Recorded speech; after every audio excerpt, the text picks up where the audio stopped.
Alright, hey everyone, it's Xander. And it's Imperial Salsa, my sexy voice.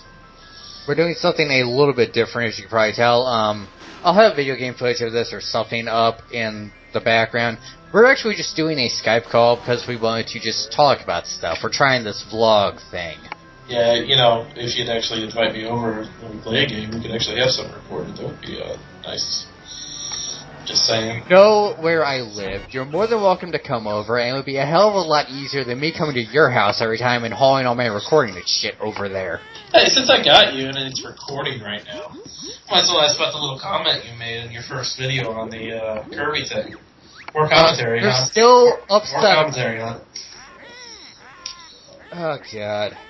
Let's get on with our topic before, we're really at each other's throats. You can't hear my Xbox getting over. Should I turn that down? Oh, I can. Let me turn that down real quick. There it goes. You're so disorganized. So while he's getting his crap sorted out, we decided for our first topic, Found my beer. Oh, God, you're good. It's already a terrible idea. Your terrible idea. Your face is a terrible idea. I'm just go. Alright. I forgot what we said we were going to call this. I think it's just bullshitting about stuff. I don't know. I'll think of a title for this. But we decided for the first topic, we want to talk about Rareware. The once great company Rare. And basically what made them so good and how they've kind of just faded into obscurity now. I think the big thing, the reason we talked about looking at what was so great about Rare, and it is because it really encompassed everything that we were as kids. I mean, you just even go to, you go to the NES, you go to the N64, and you talk about the legacy that they brought on, and then everything that's been going on now. The fact that they're pretty much the whip is cracked. Right now with Microsoft, they're destroyed as a result of it. It just doesn't seem like they're bringing anything to the table anymore. Right. Because when Rare started, I think their first game was Jetpack or Jetman, something like that. It was I think it was one of the bonus games you could play in Donkey Kong 64. You actually had to beat the game to get the Rare coin. And I think that was a tribute to the first game they ever made, but I'm not positive on that. They started in 1985 and have just been going since then. They have, titles on the NES that weren't necessarily as well known. They really exploded on the Super NES with the Donkey Kong Country series. Oh my God, I remember that game. I remember getting it for my birthday and opening it up in that box and the manual. You remember the manuals? I mean, just in general, let's talk about manuals. We could probably talk about that for forever. But I remember popping it in, and it was something so different. It was the style of it was completely different. And that first part, that first level, when you roll out of the shack, what is that called? And then you just start. You almost don't realize that you're going left and right, or that you have to go right. And then you go left and you go inside where all the emptiness is, where the bananas start collecting after you collect all certain things. Where your hoard usually is, the banana. Yeah. And you're like, what is this? Why is it here? And then you start going through it. And then the first level, do you remember the rhino? Yes, Rambi the rhino. Oh my God, why do you know these names? That is upsetting. What's really upsetting is you're the one that owned the game. I never owned a Super NES as a kid. I played this over at other friends' houses, and I know the names better than you do. Yeah, that's the upsetting part. Oh well, maybe I was spoiled.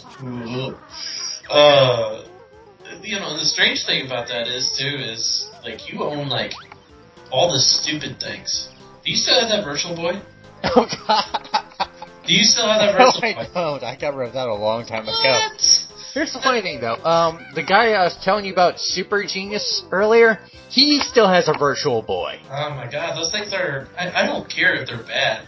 They're so bad that they're good at this point. Now, at our age... Like the Power Glove? We're almost 30 now, so it's like... Don't remind me. The Power Glove. Alright, so Donkey Kong. I was, things even surprised me, and I guess I should even know this. Battletoads? They made Battletoads. Battletoads. Man. Did you ever play it on the Sega Genesis or the NES? And neither, which is probably a good thing, because I probably would have thrown a controller through something. I actually beat it. That's the strange part about it. I don't know what, I was on steroids or what. Do you still have your NES, in working condition, and do you have that game? Well, you remember, I fixed it. Did I tell you about that? We're going to, record you beating that game one of these days. Legit beating it, not people that do the ROM versions and put on infinite lives. Yeah, no, I think we should legit beat it like that. I remember everyone... By beat mean you, because you can't co-op that shit. No, it's impossible. It's impossible to co-op. You hit each other all the time, and then the one part, there's that rope, that part where you're descending down. Yeah. Oh my god. But, you look at those games. I'm just looking on good old Wikipedia here, because not to let anyone, I hope anyone on my university is on this podcast listening, but I use Wikipedia on my reports, okay? I'm just saying. My bachelor's. Wikipedia is not necessarily bad to use on reports because they cite most of their stuff, so you can just follow, the little annotation notes that they make to the actual source they got the information from. But, you look at the stuff they made in the 80s and up into the 90s before, their big partnership with Nintendo. But, just listen to the names. Wizard and Warriors, RC Pro-Am, Captain Skyhawk, Snake Rattle and Roll. Do you remember Snake Rattle and Roll? That rings a bell with me. Oh my god. What you need to do, and hopefully you're not too lazy to do it. I am. I know. You need to, when we get editing, you need to bring that up and see the Snake Rattle and Roll. And bring it up on the video, show a picture of it, because it's something that I know, the Angry Video Game Nerd, I know they did something with that, and I know a lot of people have done little playthroughs. It's an interesting game. But back with Donkey Kong, what do you think about Donkey Kong Country? Because you played it, obviously, so... Donkey Kong Country, it was one of those games where Rare... I love and hate Rare for this. They've always tried to push the visuals in their games. I feel like that was detrimental to how...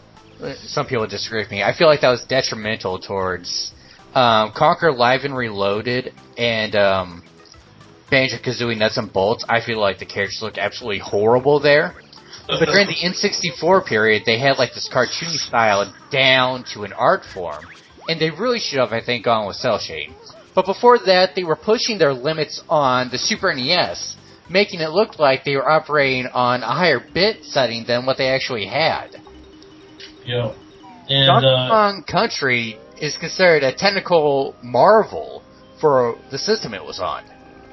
And what's so awesome is the fact, coming back here now, almost 20 years, is that we're looking at the Wii U with Donkey Kong, what's it called now? Donkey Kong Country Returns? It's Returns, but it's that new one that's Tropical Freeze. Tropical Freeze. Have you seen how awesome that looks? Which I could do, and we may just transition. If we run out of stuff to talk about, we'll start talking about Retro Studios, because they're doing a great job with that series as well. They did a great job with Metroid Prime as well.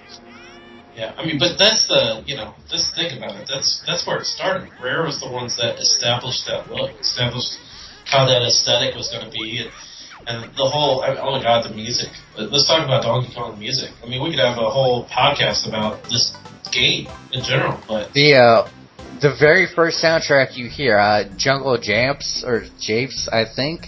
Yeah. I can't remember the actual name, but it is so damn catchy, especially when, I think it's the saxophone that kicks in. Is it a saxophone or a trumpet? I think it's a saxophone. I think it's a saxophone. Because it's got a very... It's so damn catchy, and it's not like the cheesy porno music saxophone either. It's got that smooth feel to it. It just makes smooth it feel... and very upbeat, very lively. It's like, hey, we're going on an adventure. Are you excited? Yeah, exactly. And that was one of the first games. I remember as a kid, that was one of the first games I truly I couldn't stop playing. That, there's progression. I mean, okay, yeah, you got your Zeldas and the NES and everything else, but that was the first game I could remember just thinking, man, I can't wait to get home from school so I can play it. Also, it was there were so many fresh concepts, like the barrel blast, and just those auto sections like that, where you just get in a sequence of being shot from barrel to barrel, and then you'd have to time your shots. That was so neat back then. And it was paced well, too, It felt like, the minecart levels, you remember the minecart yes. I was going to talk about those as well. Oh my god. How, Donkey Kong Country Returns, they have minecart levels. Oh my gosh.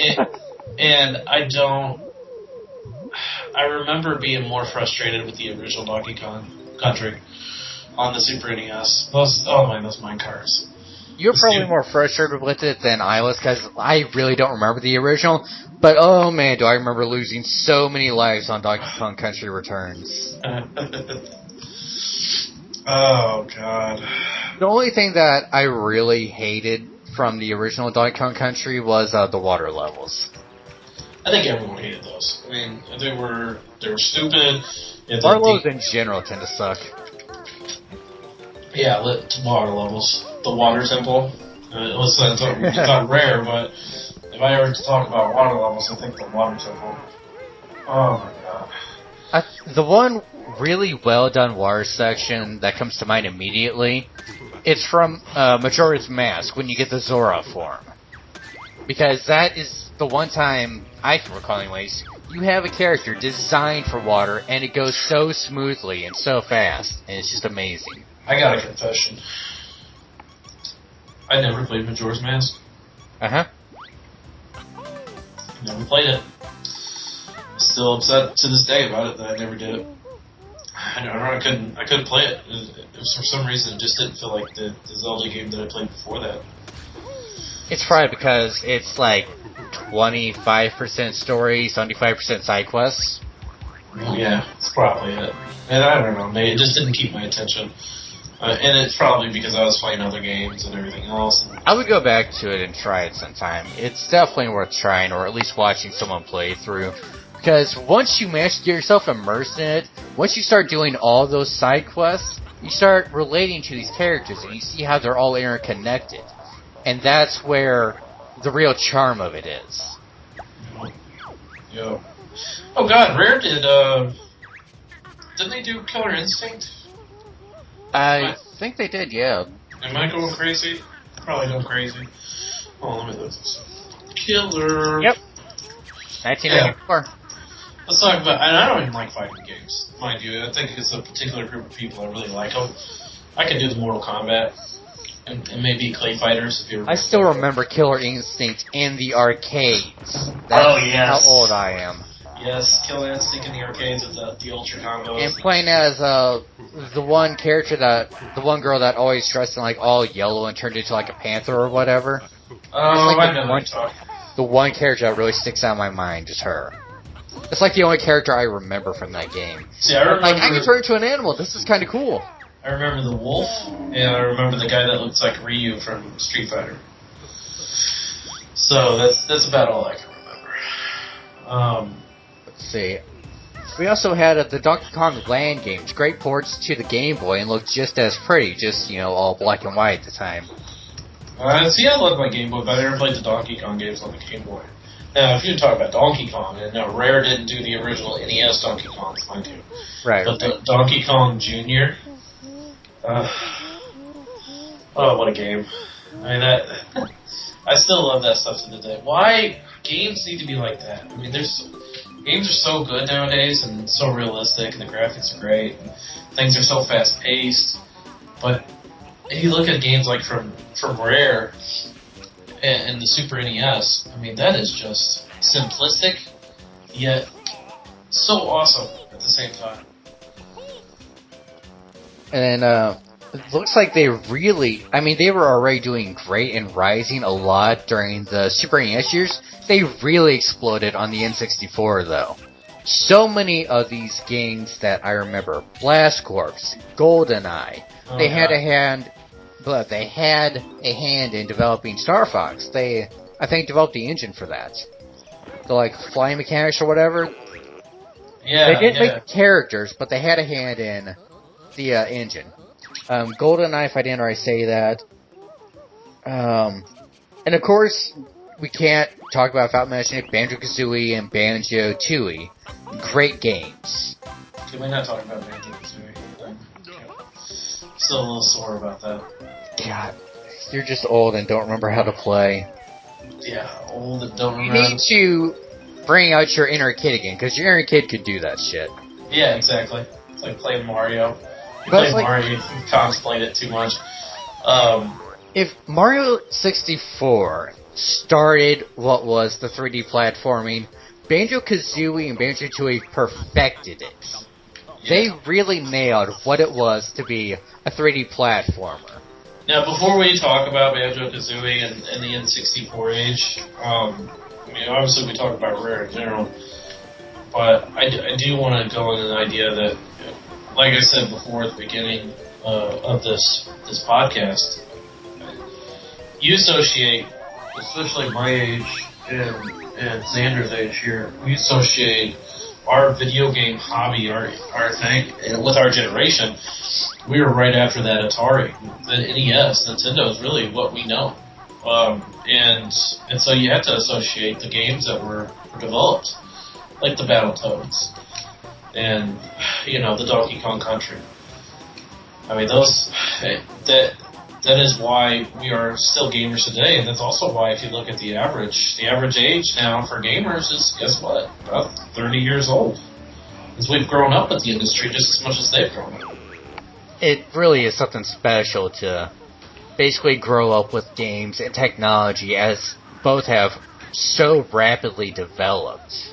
Yeah, I mean, I remember, and this is not nostalgic, I'm not trying to go for that mood, but, you know, I remember when we are the last generation where Facebook and cell phones, it was a necessity. And the type of way we handle hobbies such as video games is completely different than what the newer generations are looking at now. Right. So, and that brings that back. That's why I'm full circle there. That's why I was talking about the generation thing, of course. But we're from the generation where if you played video games, you got beat up for it. Yeah.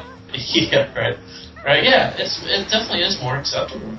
You know, I didn't really think about that. And that's the thing is, we were past the arcade boom. I mean, we were still there. We still had arcades, and we did play them. And it was nostalgic almost for us for the arcades, though. If you think about it, really, because the arcades were on their way out at that time. Yeah. But we have that experience that damn Ice Wrath. I'm playing Elder Scrolls right now.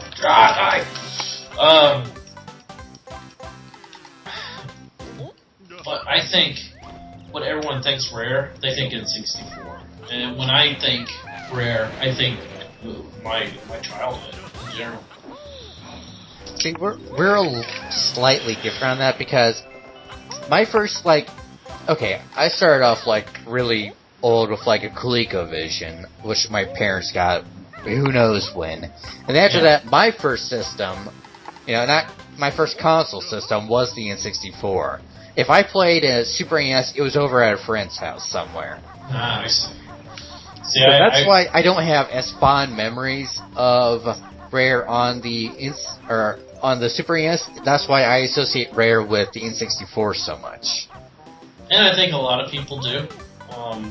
I was lucky enough to have those systems. I remember going to my grandma's house, and my grandpa was so in love with Tetris on the regular Game Boy. Oh my god, Tetris. Tetris, you'll cuss with Tetris. I mean, it's just frustrating sometimes. But, I grew up with it. But that's the thing, is we still associate that Rare with our youth. Especially with this hobby. But to continue, Banjo-Kazooie. Now, see, the thing about Banjo-Kazooie for me was, I'll be honest, I didn't beat that game when I was a kid. I played it, and I just didn't do everything that, you went crazy on it. I remember watching you play as a kid. You absolutely went insane. You just played it every bit you could. So your memories about Banjo-Kazooie are much better than mine. I don't know how good they are, because I remember beating the game. I don't remember how I beat it, though. Yeah, right? I remember, I went out a couple years ago and rebought an N64 to get Banjo-Kazooie, because this was, just before Banjo-Kazooie went for sale on Xbox Live Arcade. And there was this debate on if it would get released on either Virtual Console or Xbox Live Arcade or at all. And I was like, well, I'm not going to wait around, and I really want to play this. So I went to our local Slackers and bought it, used N64 and a copy of Banjo-Kazooie and Banjo-Tooie and just played them then. And I remember beating it then, but beating it the first time, it's I know I did, and I can't tell you the details. I can't tell you how many times I died trying to beat the game. I remember you playing it. Yeah, I definitely remember playing it. I just don't remember beating it. I remember you playing all kinds of crazy stuff that I'd never played. You always played the Tetris games that you had, and well, Worms. At the time, my sister worked first at Blockbuster, and then she worked at Pick Video when it was still around, and she got free video game rentals and movie rentals. So I'd be like, hey, can you get this? Can you get this? Half the people are listening to this now. I have no idea what Pick Video is. It's out of business by now. It's gotta be. There's no way it's still living. It's strictly Suncatcher's now attaining place. Yeah.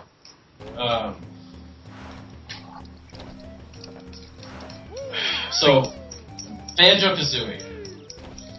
What do you remember most about it? What was your favorite thing about it? We'll go into detail about it, but it's the humor. Rare, especially in their N64 time, has had a great sense of humor, and there are so many memorable characters in Banjo-Kazooie and Banjo-Tooie.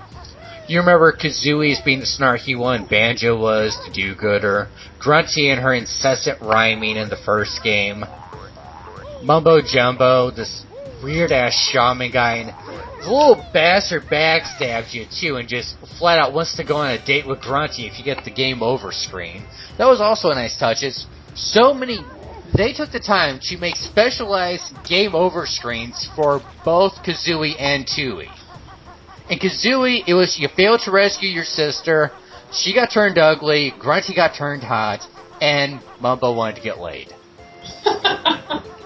And then in the second game, it ends with Bob, the Bio-Obliterator, charging up and getting ready to just nuke the entirety of Spiral Mountain, I think, to give Grunty back a body, because by the time she gets out from underneath, she gets crushed under a rock. Spoilers. Spoilers, it was his sled. A TV reference for anyone there that gets it. At the end of Banjo-Kazooie, she's crushed under a rock. Stuck under there for 2 years. They finally free her. She's literally nothing but bones now. Bones and eyes and a little bit of hair. So they're going to basically nuke every organic thing on the Isle of Hags and Spiral Mountain. And all that will give her back a body. And if you get the game over screen, you just kind of see the Bio-Obliterator charging and getting ready to fire. I kind of wish they had actually shown up being fired, instead of just that you know what's coming kind of thing. But still, the fact that they took the time to not just give you a blank game over screen, but a little scene to go with it. They went that little extra mile that I appreciate. Yeah, I see what you're saying with that. Other than that, you just remember all the shit you collect in a Rare game. Especially Donkey Kong 64, I think has the current record for most collectibles in a game. See, you gotta tell me about Donkey Kong 64, because I didn't play it. I didn't play it at all. I mean, I didn't even play it for 1 second. But Banjo-Kazooie, for me, and I guess maybe just going back to it and revisiting it here just recently. I wish I would have recorded. But it's a little frustrating. It's a little frustrating because the game mechanics are so old school. The first one is definitely hardcore old school. It's not... They don't take it easy on you at all, especially Rusty Bucket Bay. Oh my god, Rusty Bucket Bay. The frickin' toxic water. The damn... The timing puzzle with getting underneath the ship's propellers where you... No, I don't even talk about that. I'm still going to compensate for that. If you want to get everything in the game without having to get all the jiggies, there's a thing you can get at the very end before you fight Grunty for double life. Yep. If you want to get the double life, you have to have collected all but 2 jiggies. Yep. And that propeller one is usually one of the ones people avoid if they're not going for 100%, but they want the double life. If you look at my Xbox Live account, I got 100% on that mother. I did. I collected all those guys. I made sure I was getting all of it, and I'm proud of that. But I don't think I could have done that as a kid. Maybe I could. I just. But Rusty Bucket Bay. I mean, look at this. Do you have it up the levels, the names of the levels?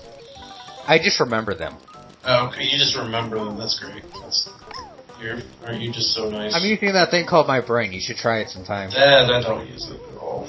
That's after I start drinking. After it's beer, good. God, if I had alcohol when I was a kid, let me tell you. But collecting the jiggies, that wasn't a problem.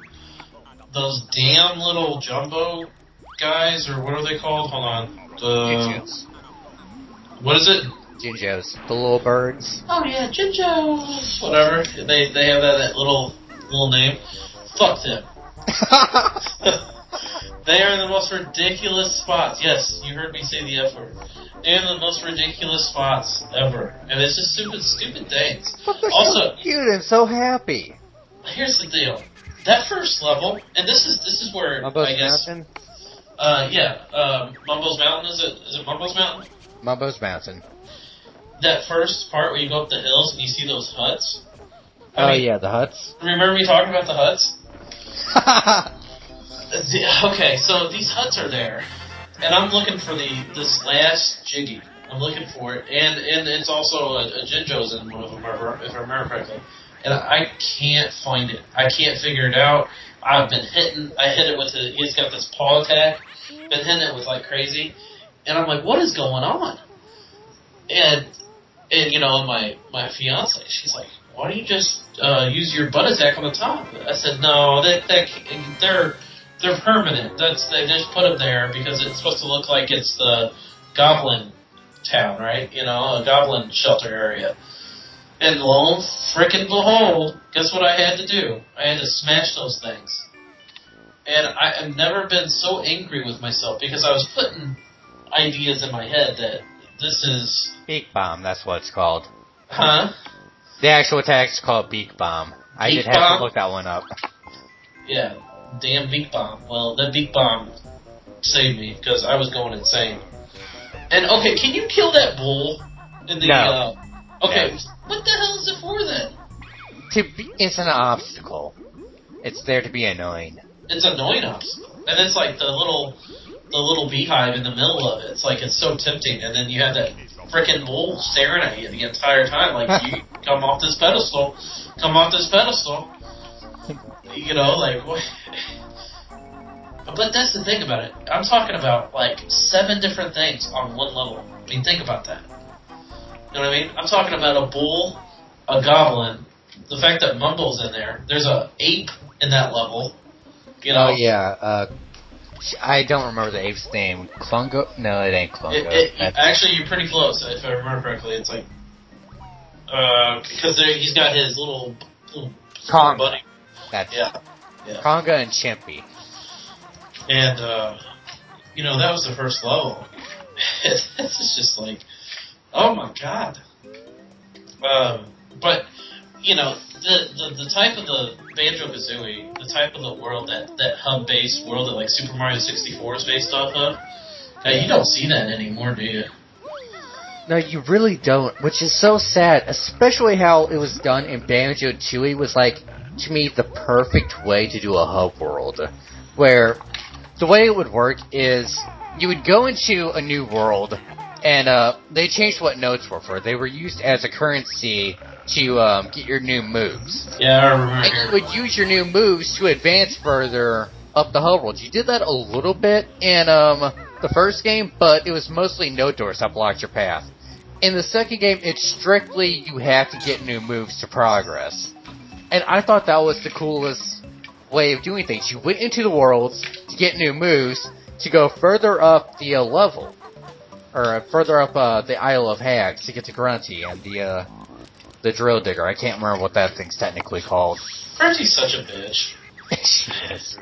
She is. I mean, what is she doing there anyway? What's the whole point? Well, basically the entire first game, it kind of is a takeoff of Snow White. Grunty's pissed she's not the prettiest girl, so she kidnaps Tootie and is going to steal her beauty for herself. Snow White. You associate Banjo-Kazooie with Snow White. It's exactly the same setup. She's even using the cauldron as the magic mirror, asking who's the prettiest of them all or whatever. By the way, since you referenced Disney, I'll let you send the check for royalty fees, because I'm not gonna. That was him. That was totally him. They can't sue me for shit. Yeah, well. If anyone is going to be able to sue me, it'll probably be Rare or Nintendo or whoever the fuck's going to own whatever gameplay footage I use. Disney is not going to get a penny from me unless they go after my Kingdom Hearts bits, which they fucking did. Did they? Part 1 and the last part of that. I was completely quiet on the opening for that because I wanted the scene to play out because I thought it was a really well-designed scene that Square Enix did. They fucking flagged me for the song. So that entire opening is completely muted. Start the song and then just silence. And I'm like, you fucking bitches. That's so bad. That is so bad. It's the first time they've done that to me, too. Usually they say either, this video can't be viewed in Germany. Okay, I don't think anyone in Germany was watching me anyways. Or I'll have a little ad up saying, you know, such and such owns this. Fine. But to actually mute it on me, that pissed me off. And I'm not gonna fight it because I am such a no-name YouTuber. But that's a completely separate rant in and of itself. Back on to our main topic. Right. So, let's talk about the minigames, because we're talking about Banjo-Kazooie still here. That minigame in the swamp, the Bubble Gloop Swamp, which one? The one with the dam? The turtles? Crocodile. Oh, the crocodile minigame. Can we talk about that real quick? I'll let you talk about that one. I don't want to talk about it. It's annoying. It makes me mad. It's so stupid. I don't understand why. Number one, I guess I have been spoiled with autosaves. But if you gotta complete each game, okay, so what happens is you go to Mumbo Jumbo in the game. You gotta find him. Which, by the way, is not even, it's close, but it's still farther away from the minigame.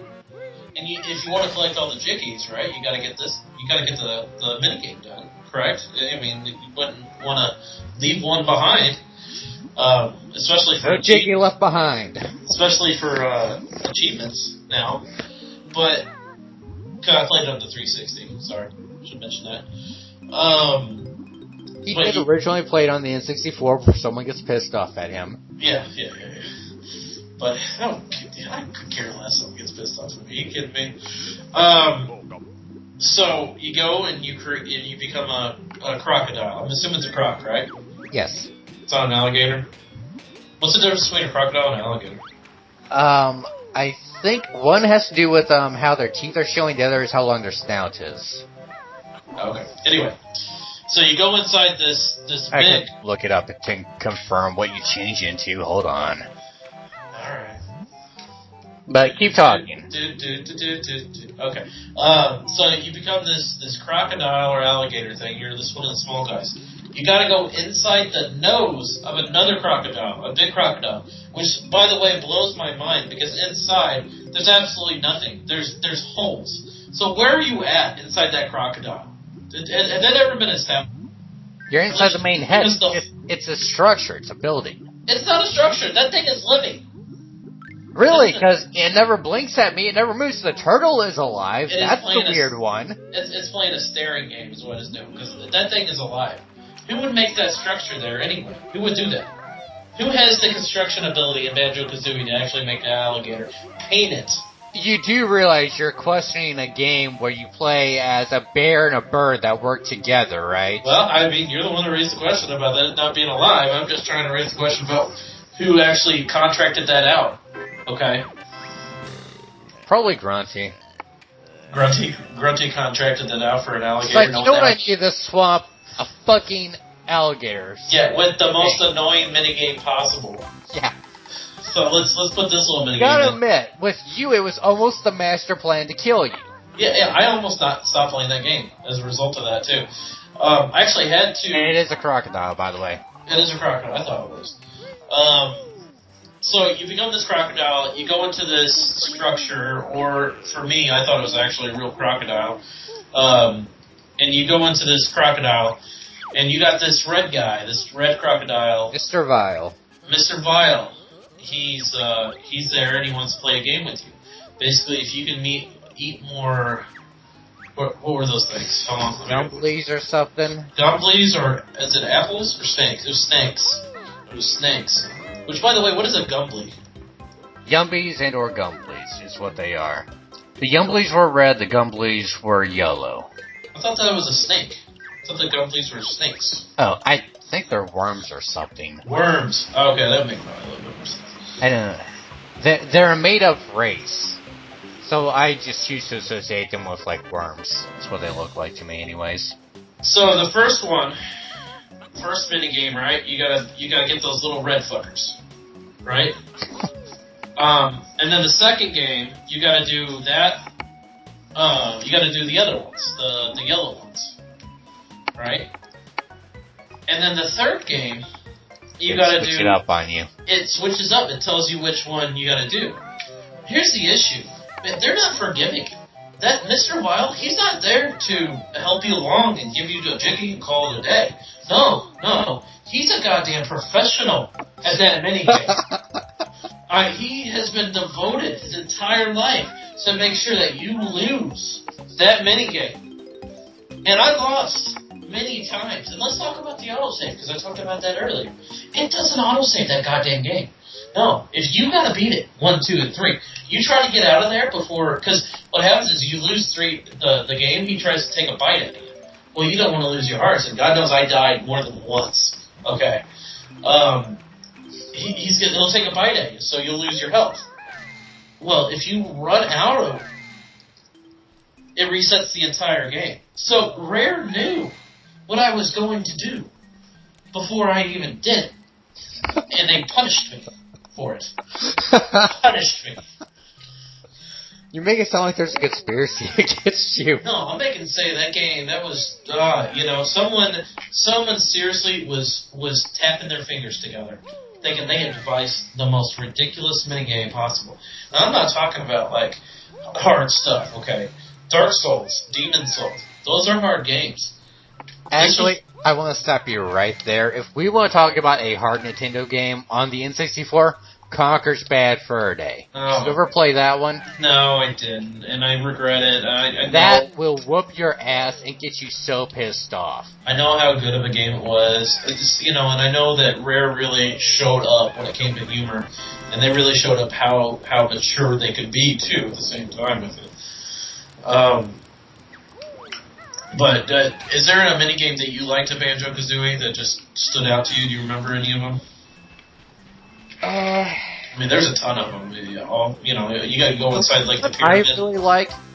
It's from the second one, so you probably don't know it. The Saucer of Peril ride. Which no, I don't know that one. It's basically like part roller coaster, part target shooting, like on rail shooter. It was this really cool section where you were on the saucer. Once you had it powered up and everything, because you had to go through a bunch of bullshit to get the ride running. But once you had it up and running, you would hop in this thing, and you would fly all over the level. You basically got this little tour of the current level you were in, and all throughout it, these targets showed up that you just had to shoot, and each target was like a different color and worth different points. So it's like green was worth 1, red was worth 1, green was worth 2, blue was worth 3, and of course you found blue targets least. But it was such a cool way of showing off the level, giving you this kind of tour, making it a very laid back and relaxing jiggy to get, and it was just fun. I apparently became a vampire in this game. I did not know that.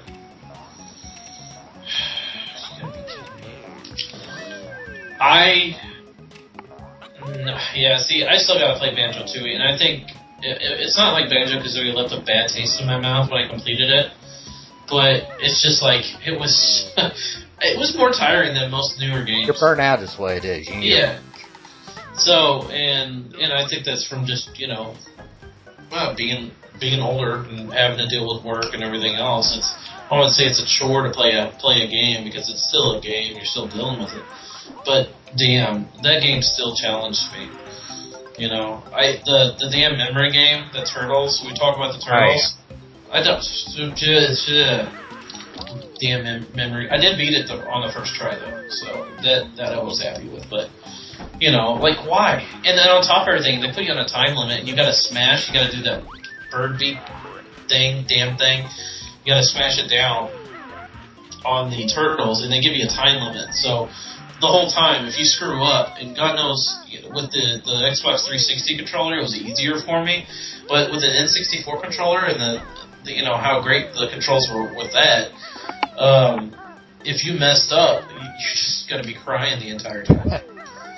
So,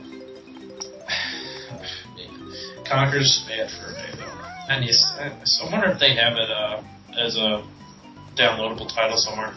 They've got Conker Live and Reloaded, but it's a little bit different. Yeah, okay. And I really would not recommend playing that, because just for personal aesthetics, I think it looks worse. They tried to basically make Conker look realistic. Yeah, but they made the tail all furry. Yeah, they made the tail and his face super furry, but the eyes have, like, no animation to them at all. It's jarring to look at. You and your artistic degree. Damn straight, it's not even an artistic degree, it's just personal preference. You don't have to be an artist to say this doesn't look as good. Conker is a series that should have been cel-shaded when they remade it, because look at the wild animations you can get from Team Fortress 2. Alright. Team Fortress 2 completely cel-shaded. And it's an example of how it doesn't have to be ridiculously cartoony when you cel-shade either, like Zelda Wind Waker was. Well, don't go all Van Gogh on me here. I mean, so... Aside from that, they added more enemies. They censored the Great Mighty Pooh song in the remake. Did you say they screwed it up? Is that what you said?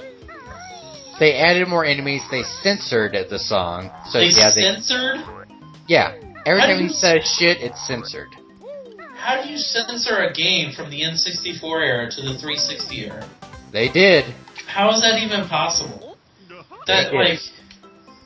that's like the stupid things they... a lot of people, I'm sure they know now, but a lot of people didn't know they censored Zelda. Remember the Ocarina of Time? The Fire Temple? Oh yeah, they had to change some of the symbols because they looked Arabic or demonic or something. Yeah, they changed that, and that was on the Mirror Shield, and they changed the music in the Fire Temple because people were doing like a chant. I forgot for what religion, and it was closely probably Arabic or something. Yeah, it was closely related. So newer versions of that game, newer as in produced after the game was released do not have that. That's removed. We should do an entire section on censoring in video games and anime while we're at it. Yeah, okay, just make a list, because we're making lists as we go in this podcast. I'm lucky enough, I have the gold version, and that was my first game that I ever pre-ordered. So, I have the gold box, and I still have that box to this day, but I have that version. So, Banjo-Kazooie, what else can we talk about here? Alright, you wanted me to talk about DK64. DK64 is an example of, again, Rare's writing and doing what they did best with platforming, but they got carried away, basically, is the problem I had with that one. Also, did you ever play Jet Force Gemini? Because I never got around to that one. Oh my god, I know it. Yeah, I played it, I don't remember anything about it. Okay. I know everyone played this. Diddy Kong Racing. Right, everyone played it. You didn't play it? I am not a racing person. Oh my god, you crazy fool.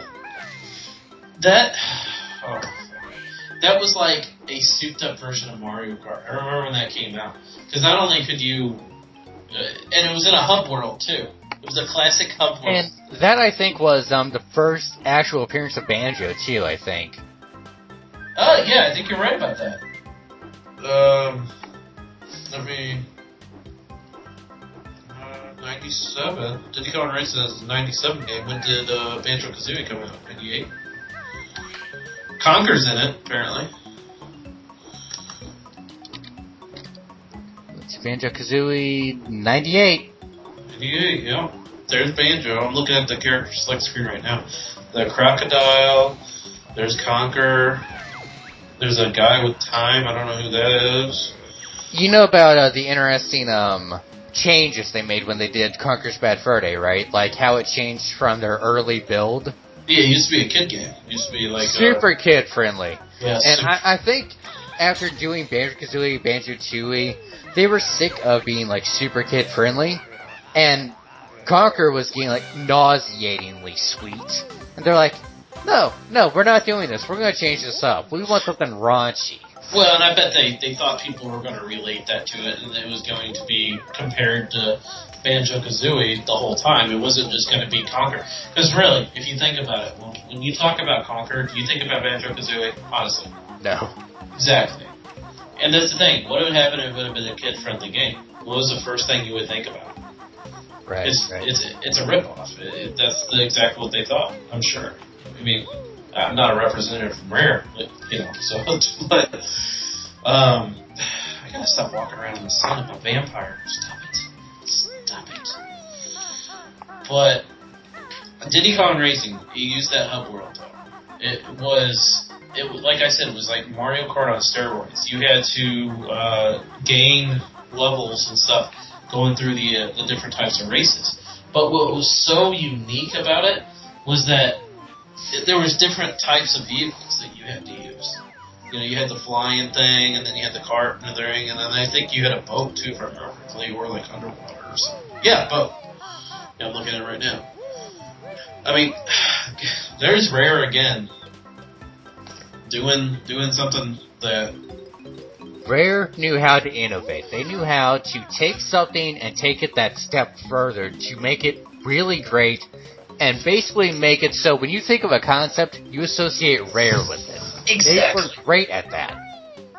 Exactly.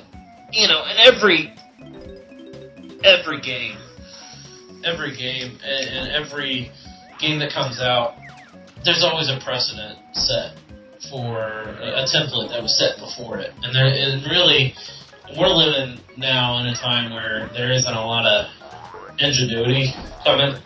A lot of copycat games coming around. Yeah. And if you think about it, Rare, okay, you're not a film guy, but certainly you can respect it. I'm sure you took some sort of film class in college. Film appreciation and Lewis and Clark, yeah. Yes. Do you the Citizen Kane? You remember Oh Citizen yeah, Kane? that's like the first thing we watched. Yeah, that's everyone. I'm a big movie guy. I've never taken any classes, and my degree is in criminal justice. So mind you, it's pure hobby. But every movie from there on, from Citizen Kane, has really done what Citizen Kane did. They copied it because it worked. You know, the makeup. I mean, that's I'm sure something that you could respect. The type of makeup, the camera angles, the look of it, the pacing, everything was really just kind of copied. And it's not a bad thing when you say copied, though.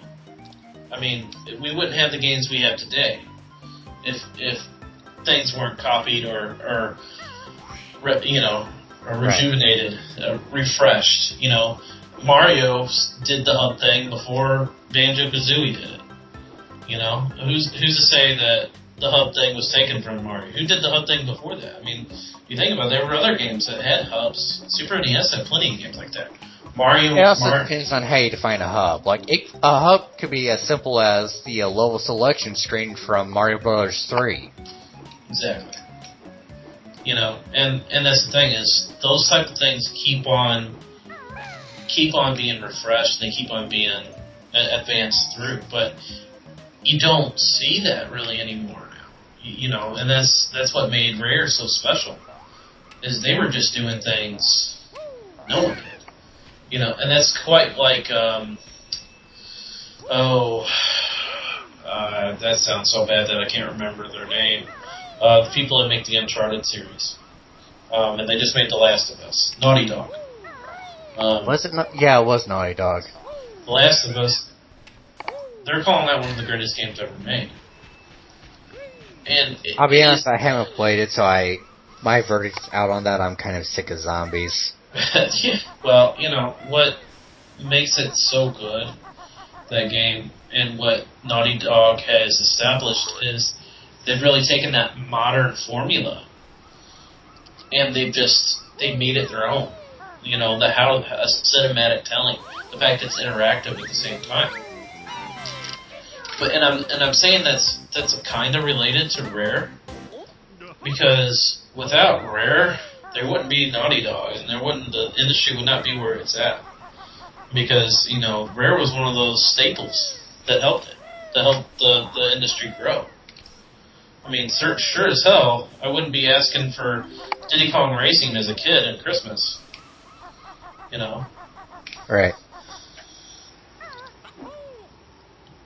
Anyways, I never really did. We've talked a lot about what made Rare so good.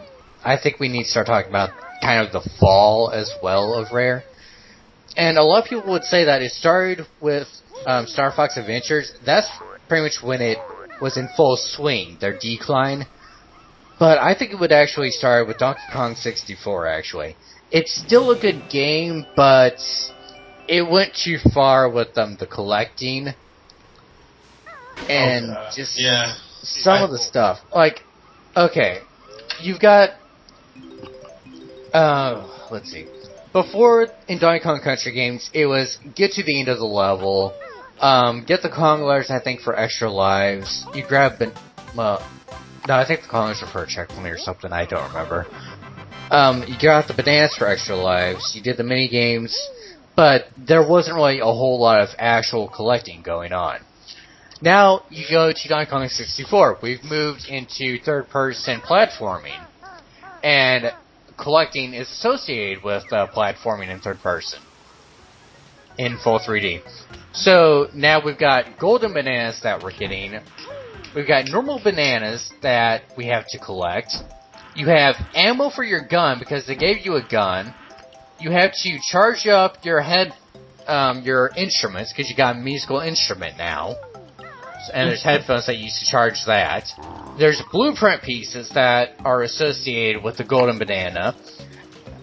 And take all this and times it by 5, basically, because you got like 5 Kongs you're playing as. You also have to collect coins to buy your upgrades and new moves.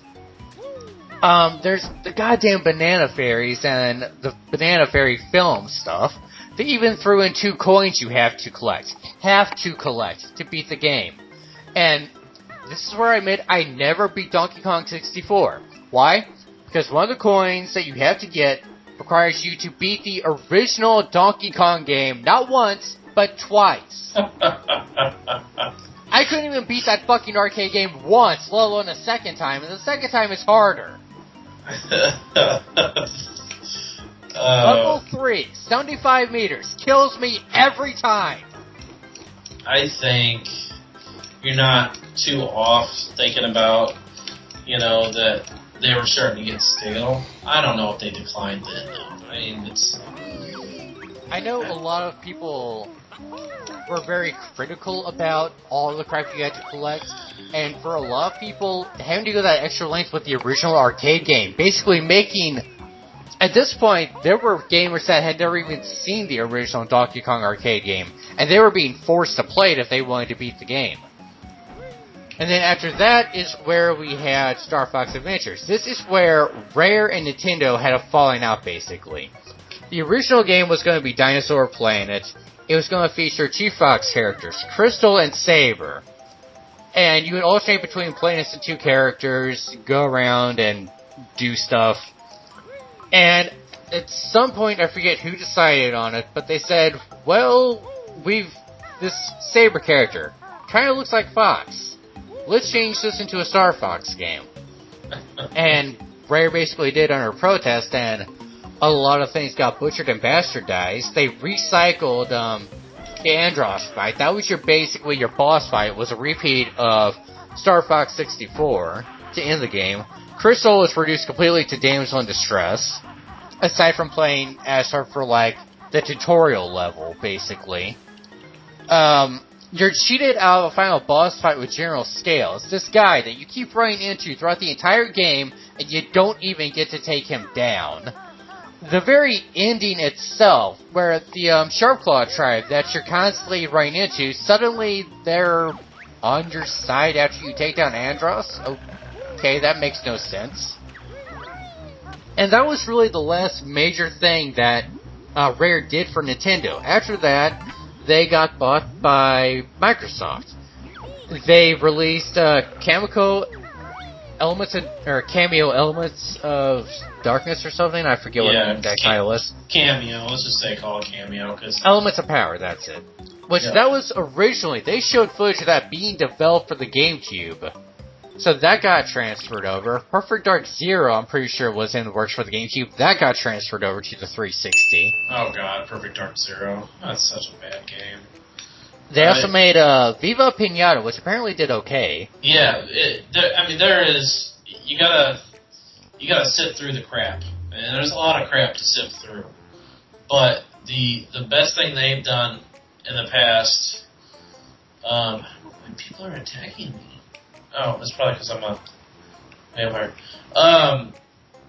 The best thing they did was that Viva Pinata. It was like an open world, sandbox style kind of game. Now, they butchered it with the sequel, from what I heard. I heard the sequel is atrocious.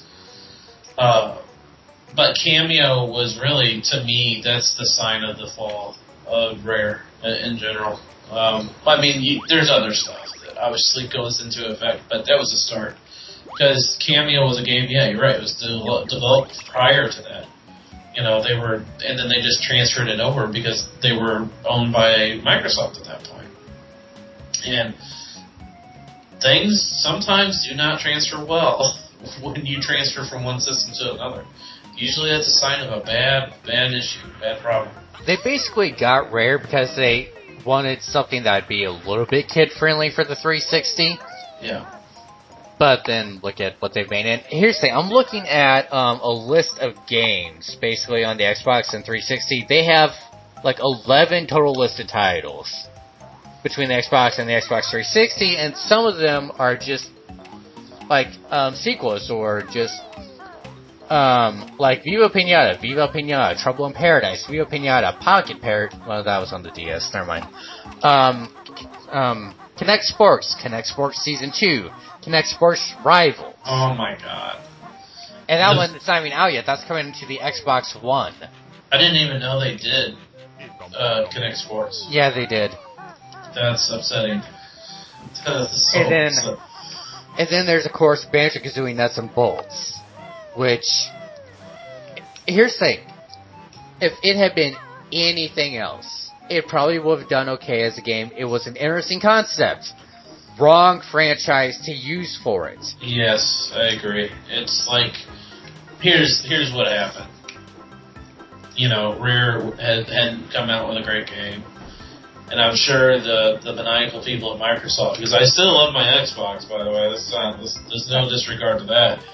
But if anything's proven about this Xbox One debacle, they're definitely about the money.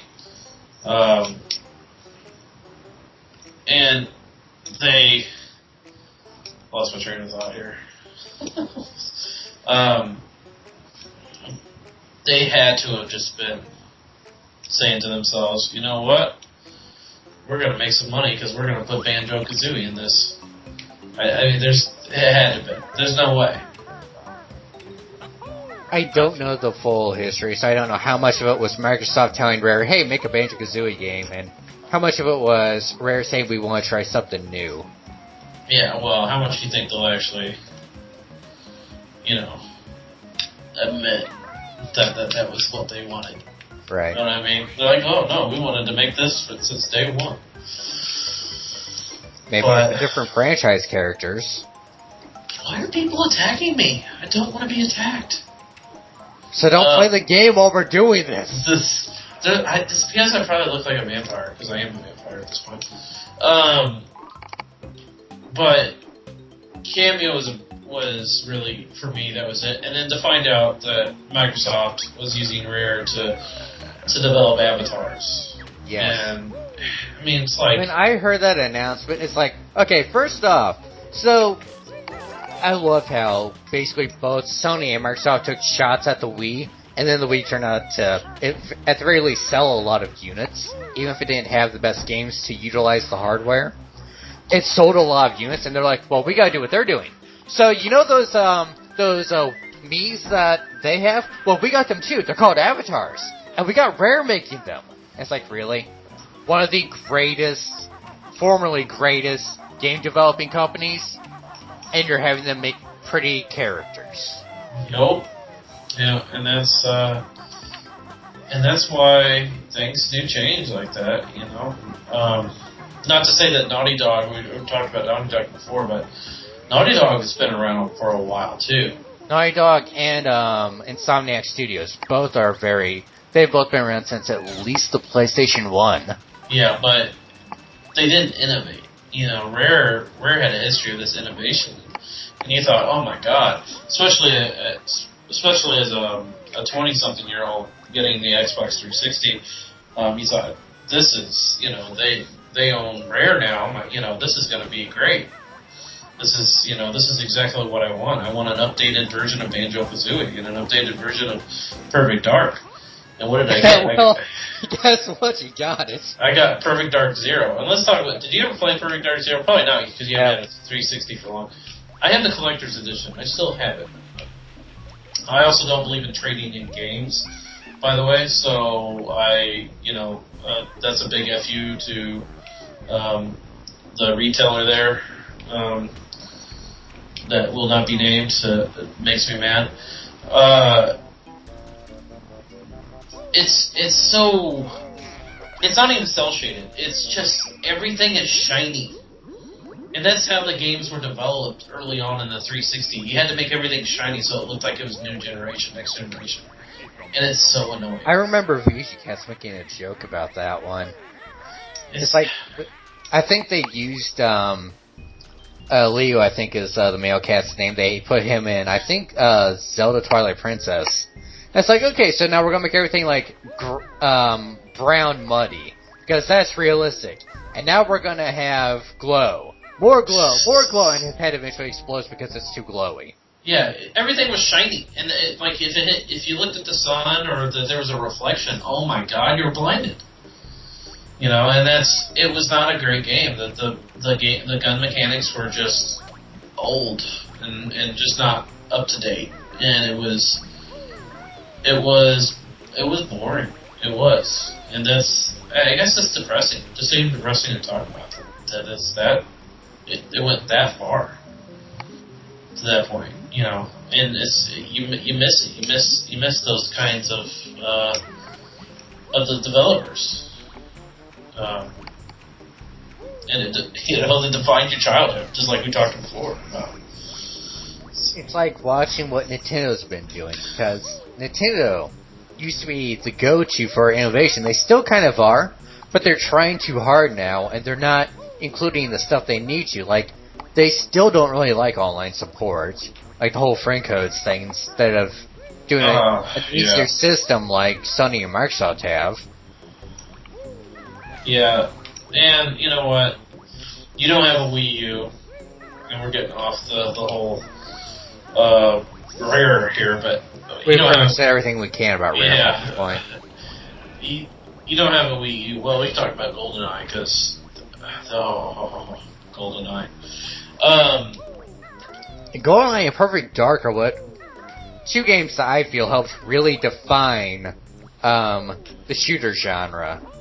Yeah, and I mean, there were other games. There was Doom, there was Quake, but GoldenEye, I think, really helped set what it was to do like multiplayer shooter games against each other, at least on consoles. Yeah. Did we ever play GoldenEye together? No way, we had to. I'm pretty sure we did at some point. Yeah, it was. Oh man, I loved it. It was. The multiplayer was awesome. The fact that you could unlock kinds of stuff, and then the cheats that you were able to get. Oh my god, paintball mode and big head mode. It's like, and that's the thing too. I guess we can finish up talking about Rare, and I want to leave my thought on Rare in general and we said it before, and I could say it 1,000 times, is it defines a lot of what video gaming means to me nowadays. But when we talked about all these games, what did we talk about? We talked about puzzlers. We talked about adventure games. We talked about racing games. We talked about first-person shooters. Rare had their hands in a lot of genres. What devious person made so much money in the 90s and just completely screwed it up in the 2000s? So, that's Rare in a nutshell for me. But to talk about Wii U and Nintendo, like we're talking about in innovation, I like the Wii U. I have one. I enjoyed it, but Wii U and the Wii is defined by its first-party games. I will say that wholeheartedly. I will play any other games on my 360 and on my PlayStation 3, and soon the Xbox One and everything else. But if it's a first-party game with Nintendo, Nintendo's strength has always been their first-party franchises. Yes, and the issue is Wii U was, oh god, the Wii. Talk about the Wii. All that shovelware. Yeah. All that shovelware. I mean, to me it kind of just destroys the thought about how good of a system that Nintendo actually made. You know what I mean? And that's the biggest problem. It was one of the E3s where they basically said, fuck you to their core audience, we're going totally casual, and their big reveal at the end of their presentation was Wii Music. No one gave a fuck about them. What did they do the following year? Massive backpedaling. We've got Donkey Kong coming, we've got Metroid coming, and don't even get me started on that Metroid game. We've got this coming, we've got a new Mario Galaxy 2 coming. It's like basically, no wait, we didn't forget about the core audience, come back to us, we still love you. Oh, Metroid, other M. The Wii U. Have you got to play with it? Not really. I have one. I've had no interest because it's got like what, 2 really good games designed just for it right now. There it is. There's the problem. It's got 2 games, and it's like I'm one of those people. I, in general, will not buy a system until I see that game that I have to have. I almost broke down and got a PSP Vita just to get you never played, but Persona 4 Golden Let's not talk about that right now. We're not talking about Persona. But that almost broke me. I broke down and got a PSP just for Kingdom Hearts Birth by Sleep. I broke down and got a 3DS to get Kingdom Hearts Dream Drop Distance. You're probably noticing the trend here by now. Yeah. Yeah, you like really crappy games. I've seen that trend. That's great. So, all of the Kingdom Hearts fans, direct your hate at him, not me. Come on, the first one was good. The second one, okay. The expansions and the little side things, just stop it. Just stop. They're good, but we don't really want them. Yeah, you're just trying. You're giving crack to a crack addict. That's what you're doing. And you need methadone. You know, you need the Kingdom Hearts 3. The Wii U to me is a very fascinating idea. The controller's nice. I have actually held the controller. It's not as heavy or awkward as you would think it is. Yeah, it fits nice in your hand. I think it's changing the way I would have to game though, and that's why I really can't wait to see those first party games come in place. It's you gotta balance looking at the screen and you know playing the game and looking at the screen. Yeah, you gotta balance those two screens at the same time. And really, which we've already been doing that with the 3D with the DS for several years now. Yeah. But it's doing exactly the same thing, and sometimes it frustrates me as a Nintendo fan, because I don't play as many Nintendo games as I should, but I definitely do still buy the products, because I believe in the product. But I bought a 3DS on day one.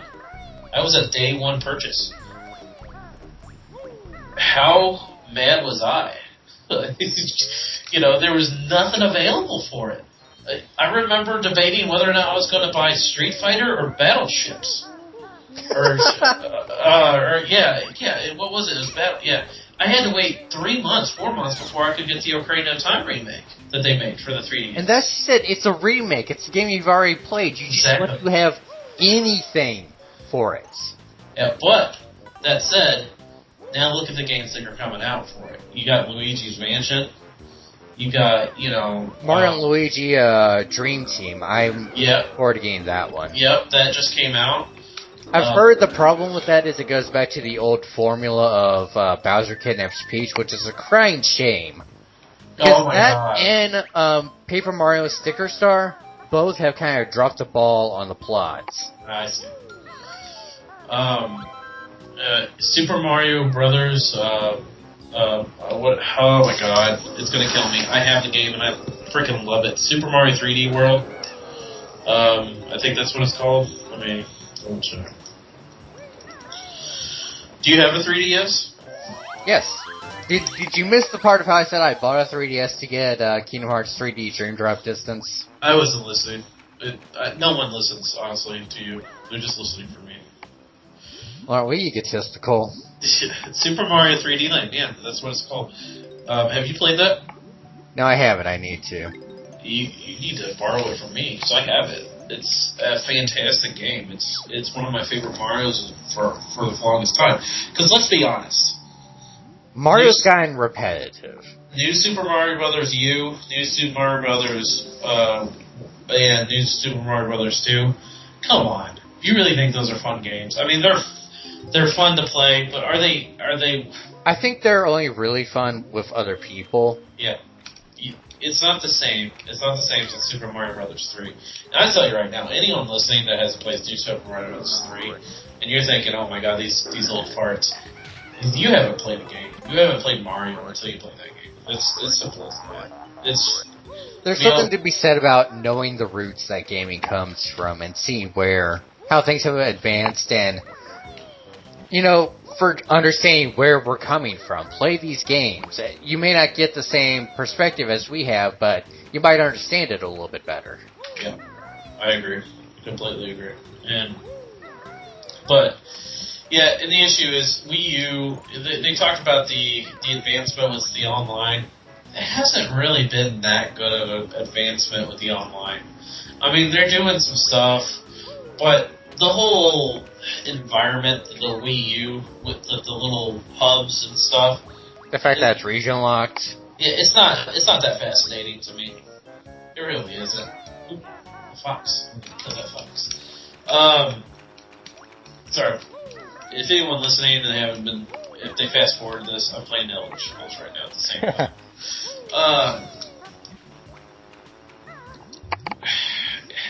Wii U frustrates me. It really does. Because I played a one good game on it, and I'm just waiting for Donkey Kong Country Returns. I'm waiting for Super Smash Brothers. You know, I'm waiting. And when are they going to make another Donkey Kong Country Returns Tropical Freeze, if you didn't name that one off. Yeah, I did. Sorry. Okay. I didn't mean to say... that's what I meant when I said Donkey Kong Country Returns, but now you're the one not listening to me. But when are they going to make another Metroid Prime? Oh, God. I don't know what... I really don't know if I want Retro to go back to it, because the trilogy is so perfect. And I understand people want a new Metroid game to try and undo the damage of Other M. Here's the thing. Like it or not, that game exists. We cannot erase it. And no amount of other good games will make it go away. That will always be a black stain on the Metroid history. And I don't think it's right to go to these guys that did a fantastic job on 3 games and be like, give me just one more hit, come on. Let them work on other things. I fully support them doing Tropical Freeze. I hope they do a third one and get a nice trilogy out of the Donkey Kong series. If they don't, that's also fine. If they want to move on to a new project, I just want to see them keep basically making great games, getting great scores, and knocking them out of the park. They are definitely a different kind of studio that has... In fact, Retro kind of ties in with Rare, because from what I heard, there are former Rare employees that went to Retro Studios. Huh. I'm pretty sure that there are former Rare employees, which is one reason Donkey Kong Country Returns got it so right, as well as everyone on the development team basically having to play through the original Donkey Kong Country trilogy before they started making Donkey Kong Country Returns. They co-developed Mario Kart 7. Oh, okay. That's 7 or 8 the new one? 8's the new one coming out, isn't it? 8's the new one coming out with the gravity crap. That's another game that's coming out I can't wait for. You know, it's like... They've basically married Mario Kart to F-Zero. Wii U, Nintendo, they did exactly what they did. Besides the fact that when they released the Wii in 2005, they had Twilight Princess to release with it, but Wii U did what they were trying to do, like they did in 2005, which was, I'm going to release this before anyone else comes around, and I'm going to try to establish myself in the system by appealing to as many people as possible. And the Wii U, I think what's good about it is it's trying to appeal to both audiences. And that's why you see that the Wii U is able to use the nunchucks and everything else. So...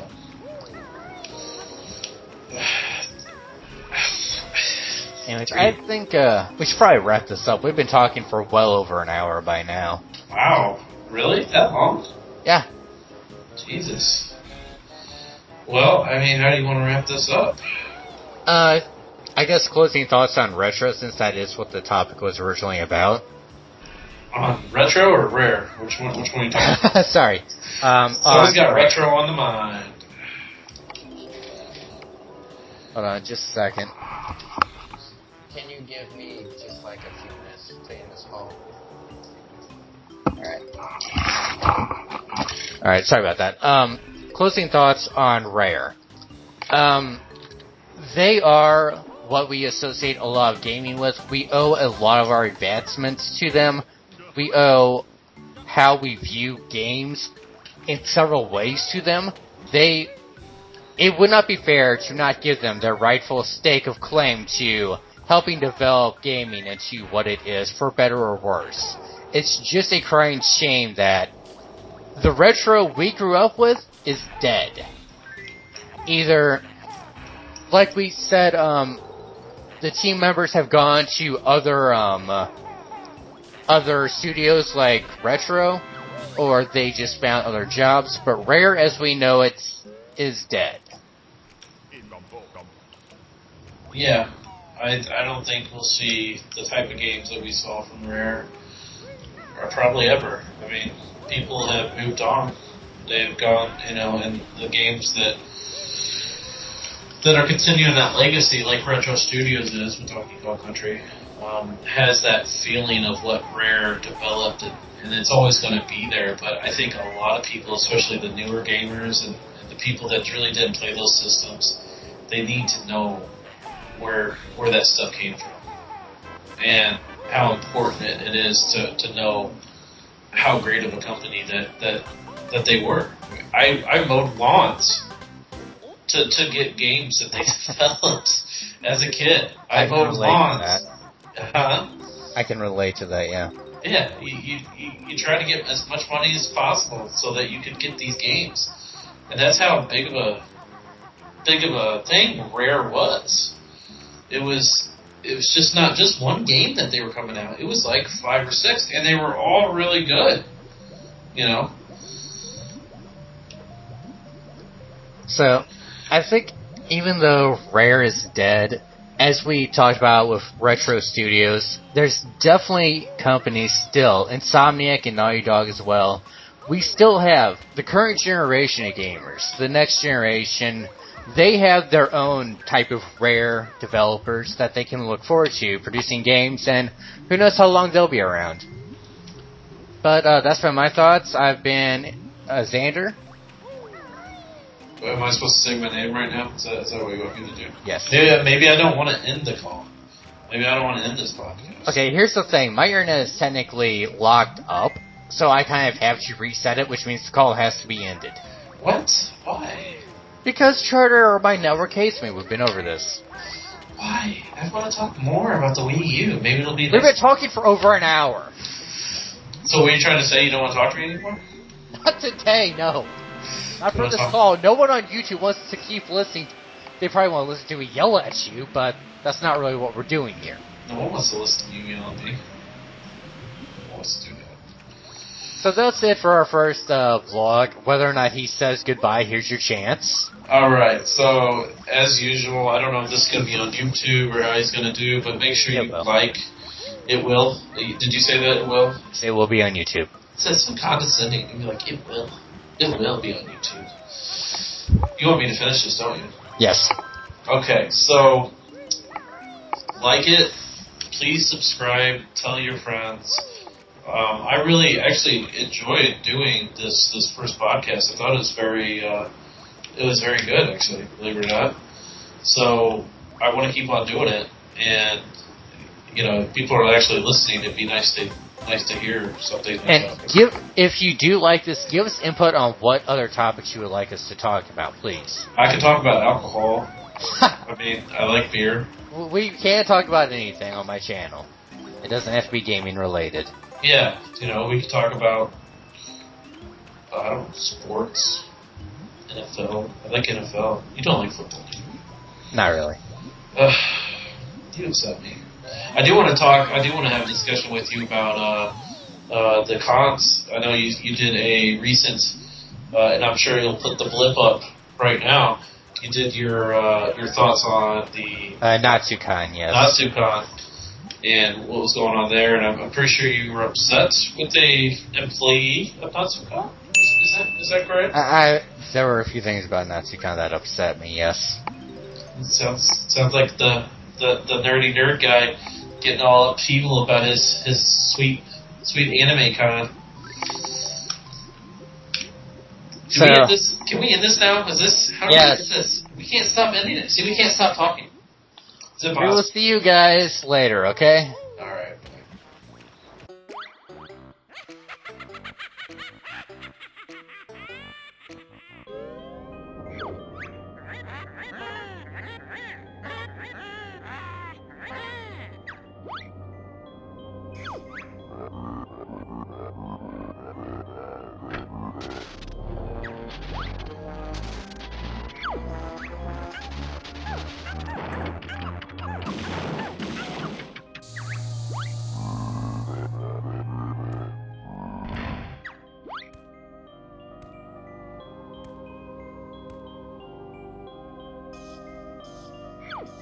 oh, oh, oh, oh, oh, oh.